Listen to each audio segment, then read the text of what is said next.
Hello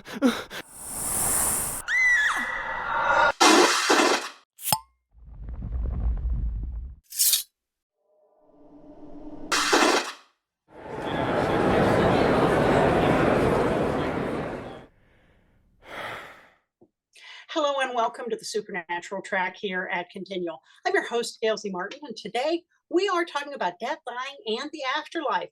How do characters' attitudes about the hereafter affect the now? But before we get into that, let's let our wonderful panelists introduce themselves, starting with Ruby. Hello, I'm Ruby McCoy. I am a psychology extern with the San Francisco VA. I have a master's in industrial and organizational psychology and a master's in thanatology, and I am a huge supernatural nerd. Okay, Lynn. Hi, I'm Dr. Lynn Zubernis. I'm a clinical psychologist and a professor at Westchester University. I'm a big supernatural fan. Fan psychology is kind of my research area. So I've written a bunch of books on supernatural. The most recent books on supernatural I wrote with the cast and fans of the show. So that's Family Don't End with Blood, a great message. And apropos of tonight's conversation, There'll Be Peace When You Are Done. And I have a new book coming out in December that is on another show that deals with death in a lot of ways, The Boys, which is called Soups Ain't Always Heroes. And that's available for pre-order now. Very cool. And I'm Gail Martin and Morgan Bryce. As Gail, I write epic and urban fantasy. As Morgan, I write urban fantasy, male paranormal romance. But all my modern worlds are ones Sam and Dean could walk right into and feel right at home. And I have this overall fondness for necromancers. I'm not sure why. I'm not a psychology professional. I'm just an obsessed fan, but that'll have to do. So there's clearly a lot of dying going on in Supernatural, many times by the same people, which gives Sam and Dean in particular an unusual perspective. But, we see over the course of the series that as they live with their experiences, as they grow, as they mature, some of these viewpoints change. So let's talk about somebody who's done a lot of dying, and that's Dean. How do his attitudes change about life and death, and what does that mean for the now? Ruby?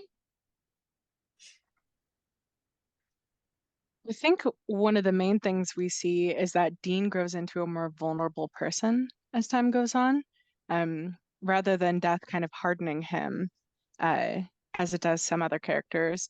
There seems to almost be this breaking down at points, that he really just manages this amazing journey of post-traumatic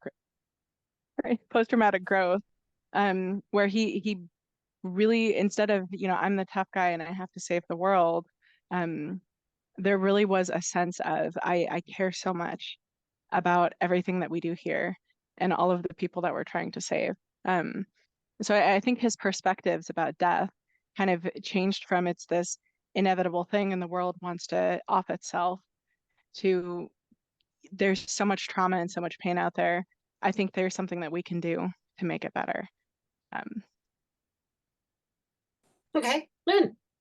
Yeah, I totally agree. I love that there was so much character evolution across the course of Supernatural in 15 years, but it's a long time, but still sometimes characters don't evolve. And I think it was wonderful that they let the Supernatural characters evolve. I don't think Dean was ever afraid of dying. Like he certainly has been a risk taker and sort of charged in there. And he always had an expectation. There was always sort of a, well, of course I'm going to die. I'm going to die with my boots on. I'm going to die fighting. But at the same time, he really fought against that throughout his entire time, including in the finale. I don't think he was suicidal. I don't think he wanted to die. But I do think that he really took a journey in those last couple of seasons, particularly the last season, to really feeling good about who he was and what his life had been. And instead of being really cynical, like Ruby was saying, he really came to understand that he and Sam had made a huge difference. And, you know, there's that really pivotal moment where he says to Sam in Lebanon, the 300th, you know, I'm okay with who I am. I'm okay with who you are. I wouldn't change things. And that is kind of where you hope people get to before the end of their life, really feeling like, you know, maybe I didn't accomplish everything I wanted to accomplish, but I feel pretty good about what I did. That was huge for Dean. And to Ruby's point about the vulnerability, it was huge for Dean to be able to convey that to Sam, just like he conveyed his emotions in that final scene that he had. Well, not the final scene, because the bridge scene is the final scene, but in the barn scene. Okay. Yeah, I think early in the series, Dean has maybe not a death wish, but a lot of nihilism about, you know, I'm gonna go. So, you know, there's only so much I'm gonna worry about it. And Sam even calls him on it and says, you know what? So because of your deal or because of this or because of that, you don't even care anymore. And we see sometimes, like in Croatoan, it's because Dean's very clear that if Sam goes, he's going, or he's not going to kill Sam, or they're going together. But Sam definitely calls Dean on being reckless sometimes and not taking enough care to save his own life. And Lynn's right. We get to see Dean grow out of that and grow out of some of that fatalism or nihilism that says, well, you know, well, my time's up, my time's up. And instead of saying, no, no, wait, we have some control over this. It doesn't have to be that way. And being invested in sticking around as long as he could. And so I think that that is definitely character growth on Dean's part. And it was wonderful to see that. As well as his perspective on accepting himself and Sam and forgiving and being able to actually use his words. I mean, we got a lot of character growth there, but definitely in terms of seeing a value to being more careful, being less reckless, having something to live for. Now, Jensen did say that if Sam had been the one to have died in the barn scene, he thinks Dean probably would have just faded away in the back of a pool hall somewhere. Not necessarily checked out early, but didn't have much to stick around for. Fortunately, that didn't happen, and we got to see, you know, what did happen in the finale. But yeah, I agree. I think we got to see a lot of growth with Dean. So let's talk about Sam, because sometimes Sam walked that I'm really ready to go thing enough that I wanted to smack him up the side of the head. Why are you in such a hurry? Ruby? I think, you know, we really got to watch Sam go from kind of this my life is so organized, everything's on track, I'm going to law school, this is my exact plan.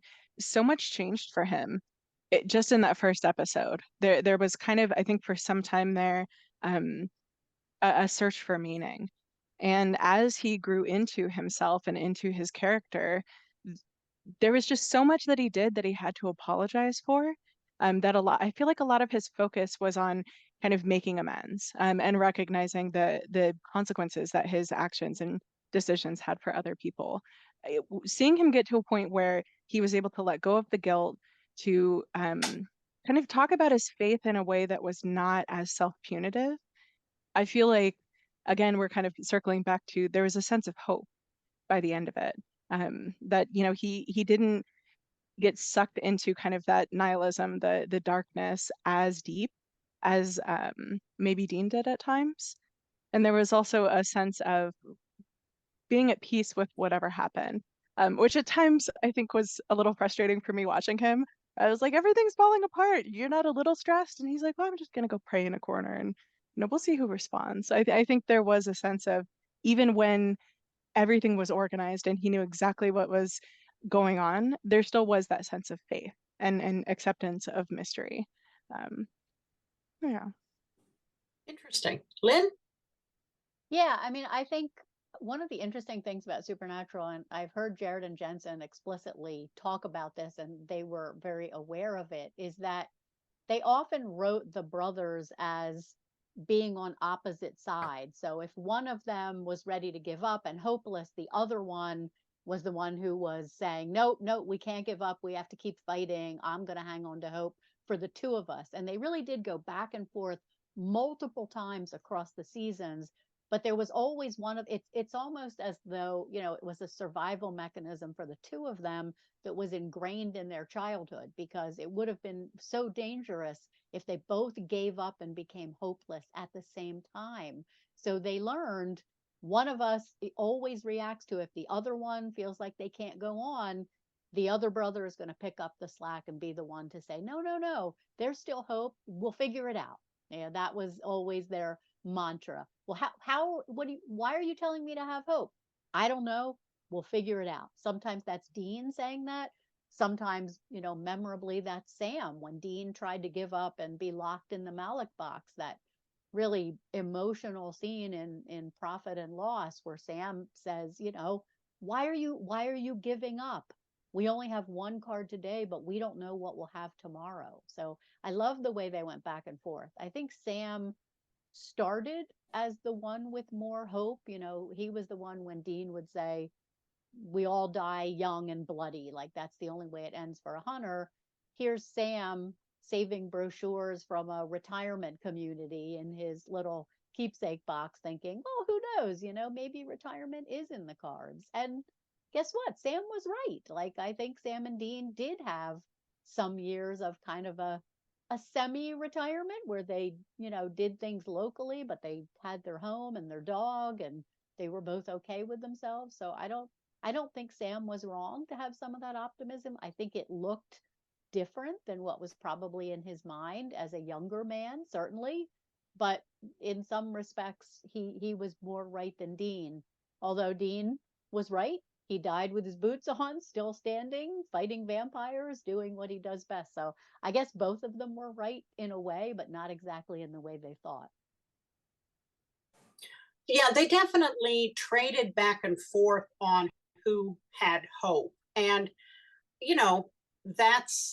that is a wonderful thing, whether it is between brothers or between best friends or between a couple, that if you're not both down at rock bottom at the same time, it's more likely to turn out okay than if both people are crashing and burning.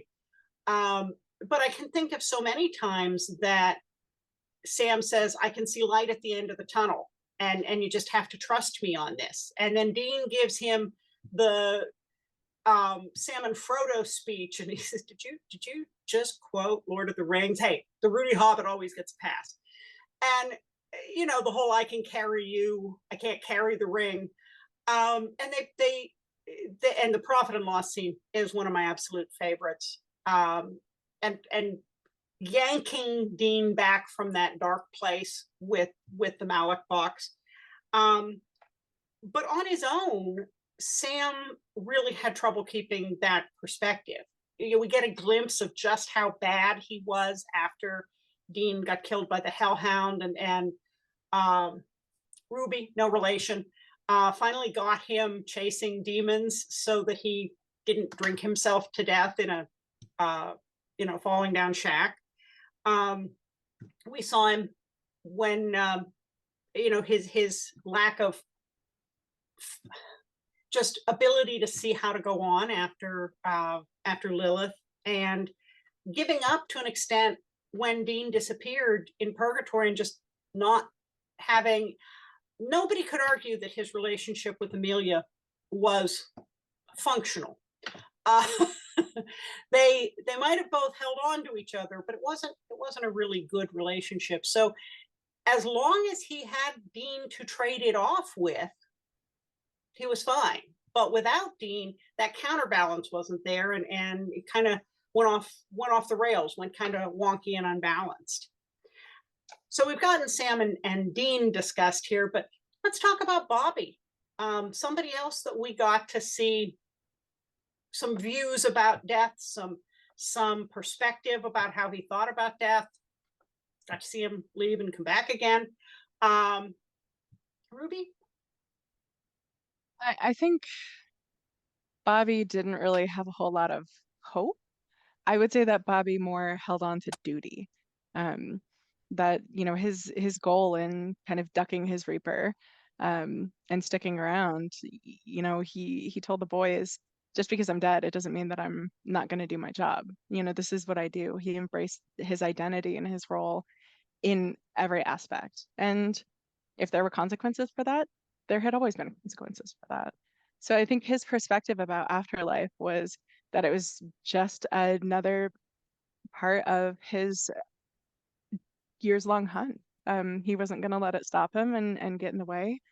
And when things started to change for him, there was kind of an awareness of perspective. But I think it's a wonderful representation of what it is to kind of age out of something that we love doing. That at some point, you know, we can't necessarily, the spirit is willing, the flesh is weak.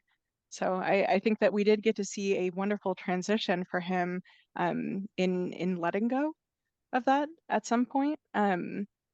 That I don't know that the boys necessarily could have gone down some of the paths they did, without him there guiding.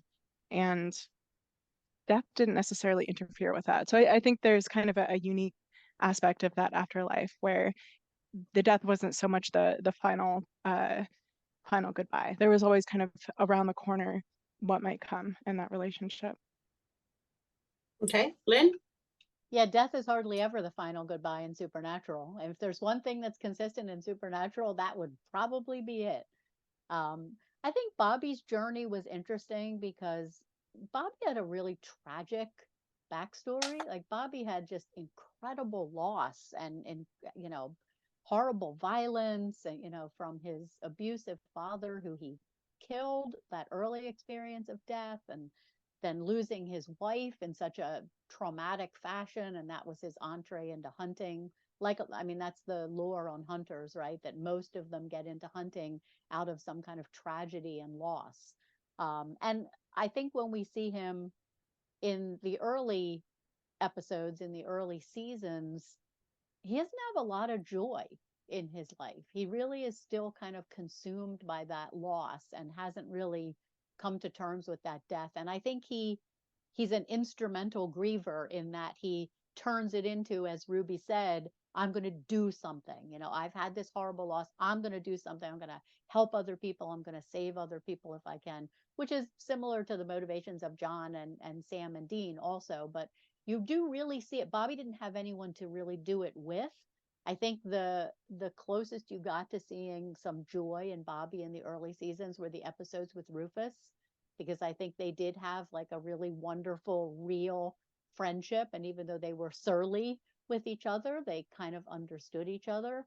But over time, I also think you see Bobby soften and finally let other people in to have a real relationship, namely Sam and Dean, who, even though he didn't have children of his own and was truly afraid to have children of his own because of his own negative experience as a child and with his father, he does come to see them as his like adopted sons and to experience pride in how they turned out. So I think Bobby's is a really nice journey. Sometimes it takes a really, really long time to grieve multiple losses, but he was able to eventually, and to find joy in his life, and to risk relationship again, which of course means risking loss. So I really like that part of Bobby's journey. Yeah, I agree completely about the backstory and how much he needed to get past. Of course, having a ringside seat to the Winchesters, he got to see that death isn't always the end. He got to see people come back sometimes, at least in his world, and that's gotta kind of make you think, because he, through them, through Castiel, through Crowley, through all that, the afterlife wasn't a question mark for Bobby any more than it was for Sam or Dean. It wasn't if there is something out there, it's, oh no, I know exactly what's on the other side. I'm not always thrilled about it, but I know what's out there, which is a unique perspective you don't get in real life. But we got to see him very depressed when he gives that speech about the bullet in his pocket after he was in the wheelchair, and going one day at a time, finding a reason to live one day at a time. We also got to see him surly in heaven, all the Bobbies surly in heaven. And we got to see him come back as a ghost, holding on to that duty and that purpose, even beyond death, even when he knew it wasn't a good idea. So, yeah, Bobby got some unique insight into what the afterlife was, and it did change him, I think, over time. Now, someone else who died a lot was Rowena. So, what do you think how did her many deaths affect how she dealt with the here and now, or her perspective? Ruby?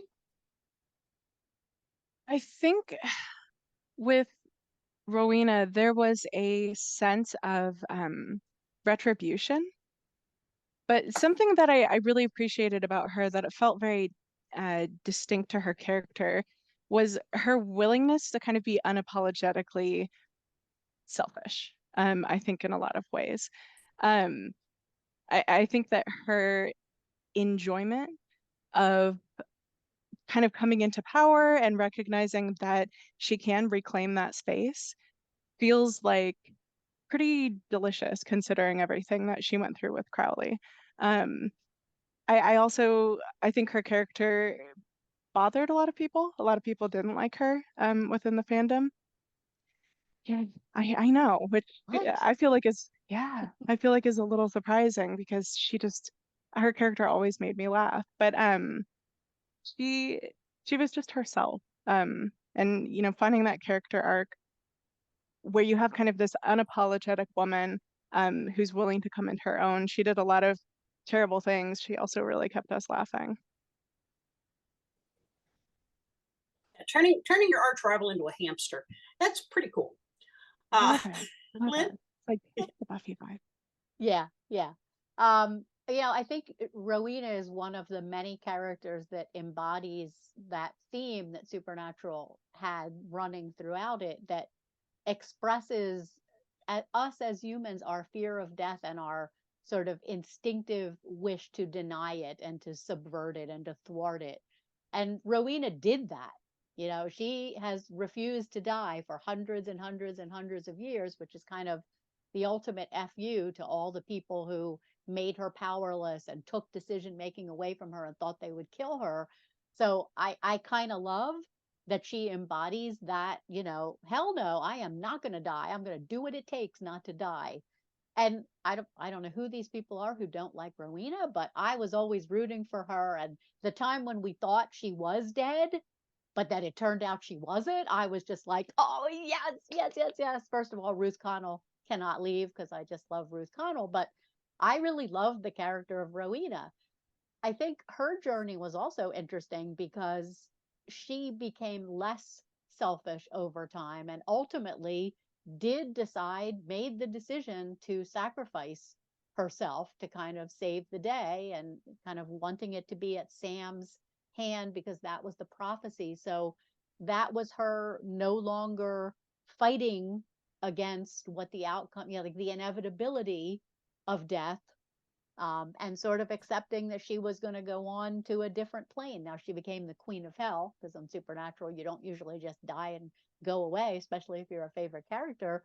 But I do think that that was a journey for her. And a lot of that was about not being so selfish. I mean, that was Sam and Dean's journey too. They were not so much selfish about their own deaths, but they were really selfish about each other's deaths. They were not willing to live without their brother, and they were willing to go to unbelievable lengths, whether it's being like a patched together zombie, or selling your soul, or bribing death, or angel possession without consent. Whatever it was, they were willing to go to that lengths. But in the end, Dean asks Sam to accept that he is going to die and to take on that huge burden of please live without me for me.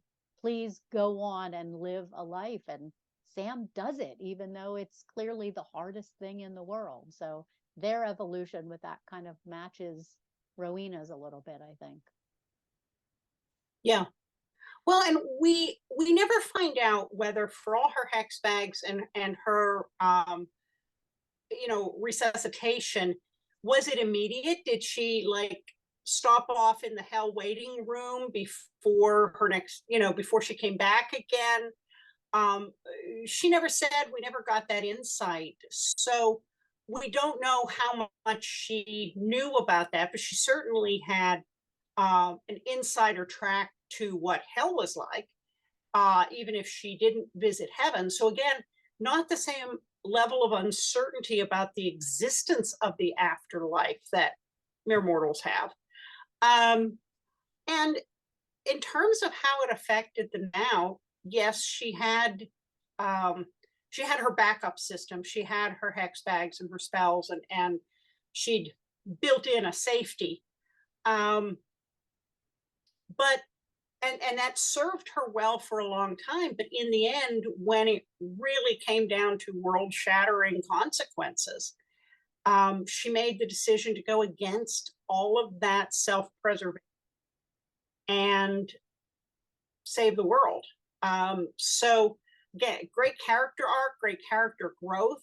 But even knowing that she was literally leaping into hell, and not knowing at that time that she could take it over, although knowing Rowena, she was probably 6 steps ahead already. It definitely did. Her knowledge of the afterlife, her attitude toward dying, absolutely affected her judgments and how she interacted in the now. And I did want to step back a minute when we were talking about Sam and angel possession and all that, but his whole scene when he's been really ravaged by the trials and he's in that cabin in his mind with death, that resignation, it's just an interesting study in the tension between being ready to go, but what's the impact on the people you leave behind? Do you keep fighting knowing that it's really going to devastate the people you are leaving behind? Or do you do what might truly be in your own best interest, which is to move on? But can you do that with a clear conscience, knowing what it's going to leave in its wake? And I think that scene brought up a lot of really interesting questions that are that affect the now for real people. And I thought it was very interesting in the barn scene, and then in the end when old Sam passes away with Dean Jr., that there's that permission that you can go now. And that's the first time that's really been a thing in the show, where it wasn't, if you die, I'm coming behind you. If you die, I'm going to be shattered. That growth to say, I don't want this to happen. I'm really sad. I'm going to miss you, but you can go now and I'll be okay after a while. And that was a huge, huge growth that affected the now for the characters that were left behind. So Mary died. Mary came back. And then Mary offers to kill herself to save Sam and Dean after Billy in, when Dean makes a deal with Billy. What about Mary? Ruby? I feel like Mary is a very complex character because there's so much backstory that we got later after the fact. I'll be honest, I have not seen the newest Winchesters. So I'm sure there's something there that I'm missing.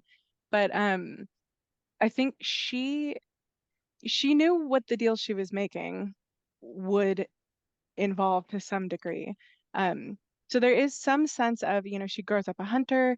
She has kind of this deeper level of knowledge.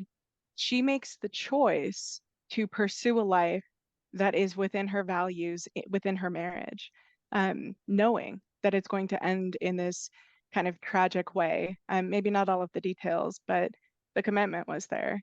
So I think there's kind of a difference in how she stepped back from hunting compared to how so many others have ended with hunting. That, you know, I know that there's going to be this end of the line. And also I'm willing to pursue something that is a little bit different, investing in my family, investing in my children. So I guess like the earlier part of her life feels like very interesting to me and maybe underexplored. I'm wondering if in part it's because we don't see motherhood as that glamorous or exciting, and yet family is just the theme for so much of Supernatural, and that investment in family and that willingness to make the sacrifices. So I'd be interested in hearing a little more about that overall. Well, don't worry about not having seen the Winchesters, because spoiler alert, it did turn out to be alternate universe. So it wasn't canon. So yeah. So you don't have to worry that you missed something. Lynn? Yeah. I feel like the Mary storyline could have been so much more than it was. So I'm always a little frustrated when I think about it. What I think I would have found so very interesting is if they had kind of done a Buffy-esque exploration of Mary, who had, at the time when she was reincarnated, surprisingly, she had accepted that she was dead. Not that she wanted to die, but she was in heaven, and heaven was portrayed as she was with her husband, she was with her two little boys, baby Sam and toddler Dean. She had found like peace in heaven. And then, much like Buffy, she was ripped out of heaven and put back on earth and confronted with two sons who were almost as old as she was, instead of the little boys that she knew and loved. And they did touch on her discomfort with that in the beginning, and her sort of perspective of like, okay, well, maybe this is a favor to you, but this doesn't really seem like a favor to me. I didn't ask for this. So I was really hoping it could have been an exploration on this idea of the selfishness of sometimes wanting people to still be with us, even if it's not the best thing for them, which Supernatural touched on a lot in the early episodes. You know, the idea of what's dead should stay dead. And if you bring somebody back, they're sort of demented and violent. And did you really do it for them? No, you really did it for yourself because you were selfish. Every ghost felt that way. Roadkill was an example of that. There were like so many examples. So I was so sure, oh, this is another way to really deeply explore how wanting somebody to still stay around is inherently selfish sometimes. The same with Gail, the scene that you were talking about, where, you know, Gadriel kind of manipulates Sam by using Dean saying there ain't no me if there ain't no you, which Sam believes because to some extent that's true. So he gives up his acceptance of death and comes back for another person. It's what didn't happen in the finale, but I feel like they missed an opportunity to really explore it more deeply with Mary, and they never really did. Yeah, and you know, Mary made her own deals to bring John back, which then doomed Sam and started that whole thing. And we never really got much except a passing comment or two about finding out what that deal. She died that night, so she never got to see the effects of it. But finding out then what it really cost Sam that she had brought John back, we never, that got kind of skidded past with just a comment or two. So that cheating death piece there. But you're right, she was very accepting of being dead. And even when she was kind of hiding away in her mind after the British Men of Letters, she had gone back to that perfect life that we know wasn't really all that perfect, with little Sam and little Dean. And that's where she and Dean have that big confrontation about her actions and the consequences of those actions. So yeah, Mary knew what the afterlife was. I always wondered when she offered to sacrifice herself to save Sam and Dean from Billy.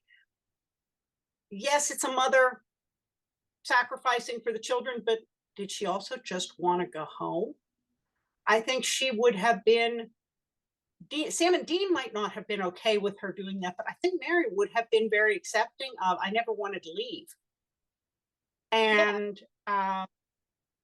we find out after Jack's big mistake that according to Cass, Mary was complete in heaven, that she was back where she wanted to be. And so I think that that may have colored a lot of her actions in the now, because she wanted to be there, I think, on a certain level, more than she wanted to be in the now here on Earth. And that's, I've run into very old people for whom most of the people they cared about are already on the other side. And, you know, might be a husband, might be children, might be friends that kind of outlived their time. And there's this acceptance in some cases of, I'm just waiting for my number to be called. Everybody I know is over there. I can't wait to join them. I'm done here. And I think Mary had that early. At least that's the feeling I kind of get from her.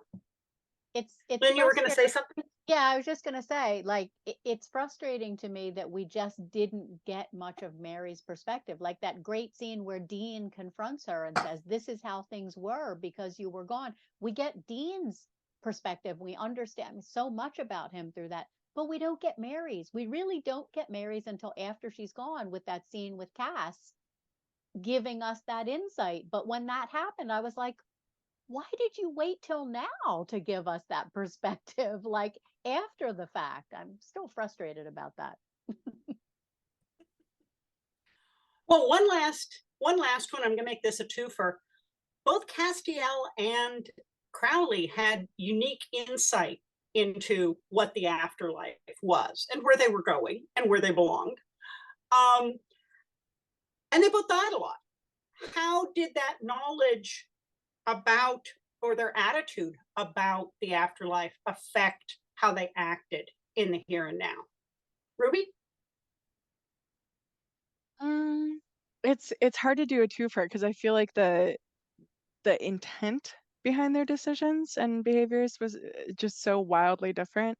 I think it's something that's helpful for me in kind of considering all of these perspectives and these kind of opposing sides and viewpoints, although at times they were partnered and did work together, is it was kind of like a series of battles in a very long war, where for Crowley, the main motivating factor was always winning. It didn't necessarily mean surviving, but winning. And for Cass, I think that there was more of a righteous perspective behind so much of what he did. It wasn't even necessarily about winning as much as it was about justice, because sometimes in his perspective, doing the right thing was an absolute loss. Thinking about opening Purgatory, for instance, where he really felt like that was the thing he had to do. Killing one of his best friends, and really messing up his relationship, this very, very close, deep relationship with Dean, that he was willing to make the sacrifice. Crowley didn't have anybody that he was close enough to where that sacrifice would matter, and yet they were both, in the end, willing to make the sacrifice in order to kind of move forward towards that righteous battle. So I think that it's interesting how they played off each other, but the dynamic of those two, like apples and oranges, but both still fruit. Okay. Lynn?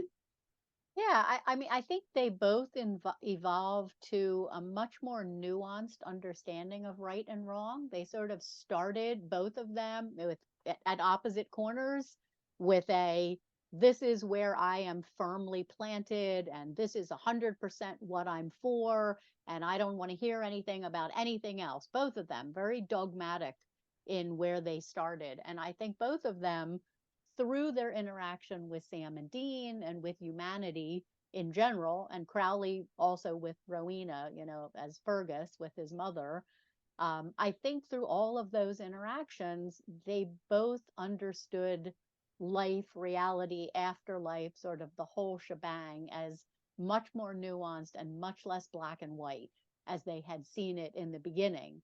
And that allows both of them, I think, to make true relationships with some of those humans, even if Crowley would never have actually admitted it out loud. It was clearly there. Obviously, with Cass, it was there, and he did admit it to some extent to Dean at the end.